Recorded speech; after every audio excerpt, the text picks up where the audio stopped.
ఛందస్సారా శాస్త్రసారా మంత్రసారా తలోదరీ ఉదారకీర్తిరుద్దామ వైభవావరణ రూపిణి. ఛందస్సార వేదాల సారము. ఛందస్సుకి మరో అర్థం వేదాలు. కవిత్వ రూపంలో ఉన్న వేద మంత్రాలన్నీ ఛందస్సులే.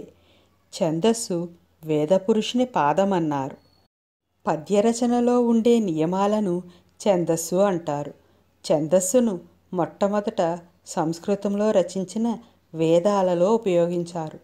వేదాల యొక్క అంగములనబడు 6 వేదాంగాలలో ఛందస్సు ఒకటి. ఋగ్వేదము, సామవేదము సంపూర్ణంగా పద్య రూపంలో ఉంటాయి, అంటే శ్లోక రూపంలో ఉంటాయి. వేదాలలో ముఖ్యంగా పంక్తి ఛందస్సు 10 అక్షరాలు, పంచభూతాత్మకమైన ప్రపంచం గురించి. అనుష్టుప్ ఛందస్సు 8 అక్షరాలు, వసులోకానికి చెందిన వృత్తాలను గురించి. అనుష్టుప్ ఛందస్సు 11 అక్షరాలు, రుద్రలోకానికి చెందిన ఏకాదశ రుద్రుల వృత్తాలను గురించి.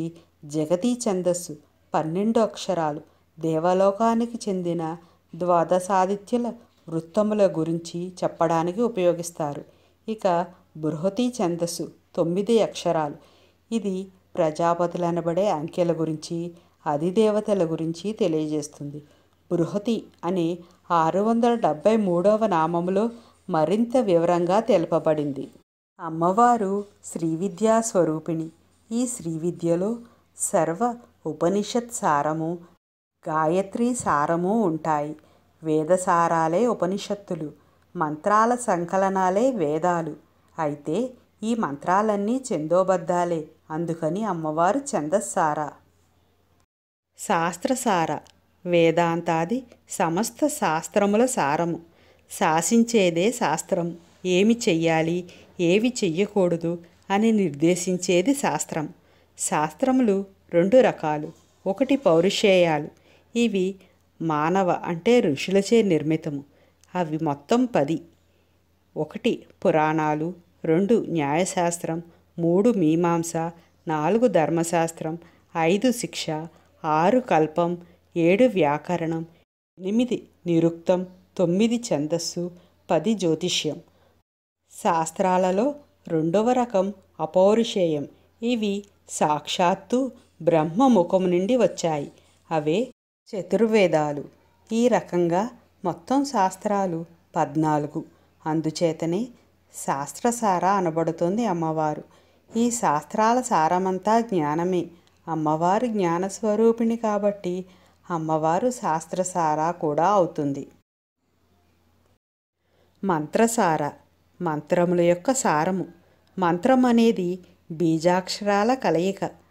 ఆమె శబ్దబ్రహ్మము మరియు అన్ని అక్షరాలు ఆమె నుండే ఉద్భవించాయి కాబట్టి ఈ నామం ఆమె అన్ని మంత్రాల సారాంశము అని చెప్తుంది.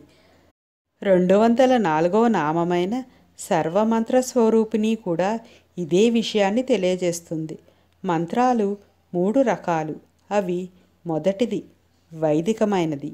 వేదాలలో చెప్పబడిన మంత్రాలు వైదిక మంత్రాలు అంటారు. అవి జ్ఞానప్రదములు. 2 తాంత్రిక మంత్రములు. కామ్యప్రదమైనవి. తాంత్రికాలు కోర్కెలు తీరుటకు వాడబడేవి. 3 అపభ్రంశాలు. సంస్కృతంలో కాక ఇతర భాషలలో ఉన్న మంత్రాలను అపభ్రంశాలు అంటారు. తలోదరి పలుచని ఉదరము కలిగినది. తలము అంటే లోకము అని అర్థము. విశ్వంలో మొత్తం 14 లోకాలు ఉన్నాయి. వాటిలో భూ, భువ, సువ, మహ, జన, తప, సత్యము అనే 7 లోకాలు, ఊర్ధ్వలోకాలని అతల, వితల, సుతల, తలాతల, రసాతల, మహాతల, పాతాళ అనే 7 లోకాలు అధోలోకాలని అంటారు.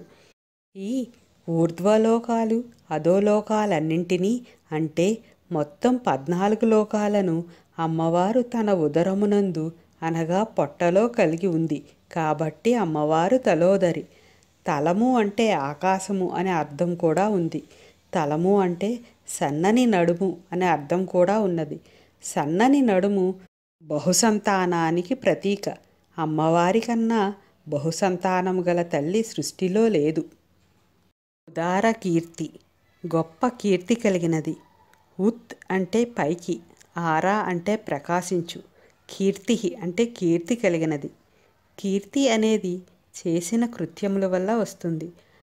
అమ్మవారు అన్ని లోకాలలో ఉండే సర్వజీవులను సర్వకాల సర్వావస్థలయందు అన్ని విధాలా ఆదుకుంటుంది.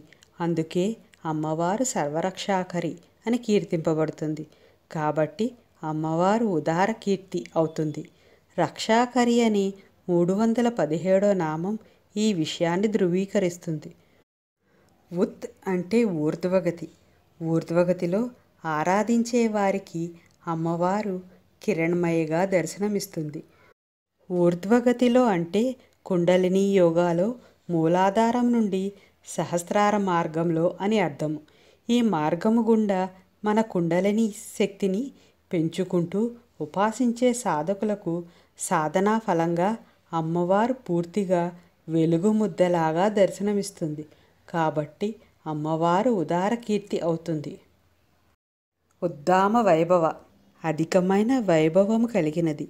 ఉత్ అంటే పైకి, దామ అంటే త్రాడు. మన అందరిలో ఒక విశిష్టమైన త్రాడు ఉంది. దీనినే సూత్రం అంటారు. ఈ సూత్రమే నేను అనే ప్రజ్ఞ. అందరిలో ఉండే ఈ నేను అనే సూత్రమే బ్రహ్మసూత్రమని అంటారు. మనలో వెన్నుముక నిట్ట నిలువుగా పైకి ఊర్ధ్వముఖంగా ఉంటుంది. ఈ వెన్నుముకలో 3 పేటలతో పేనబడు త్రాడు ఉంది. ఈ 3 పేటలే ఇడ, పింగళ, సుషుమ్న నాడులు. ఈ 3 కూడా వెన్నుముక వెంబడి 3 చోట్ల ముడిపడి ఉంటాయి. ఈ 3 ముళ్ళే బ్రహ్మగ్రంథి, విష్ణుగ్రంథి, రుద్రగ్రంథి. ఈ ముడులను యోగా సాధన నైపుణ్యముతో విడదీయాలి. అప్పుడు తిన్నగా పైకి నిలబడిన త్రాడులా తయారవుతాయి. ఈ స్థితిలో సాధకుడు పొందే అనుభూతే ఉద్దామ వైభవ అనుభూతి. మనలో ఈ అనుభూతి తెలిపే అమ్మవారి పేరు ఉద్దామ వైభవ. వర్ణరూపిణి, అక్షర రూపిణి. వర్ణ అనే పదానికి చాలా అర్థాలున్నాయి. రంగు అనే అర్థంలో అన్ని రంగుల రూపంలోనూ వ్యక్తమయ్యేది అమ్మవారే.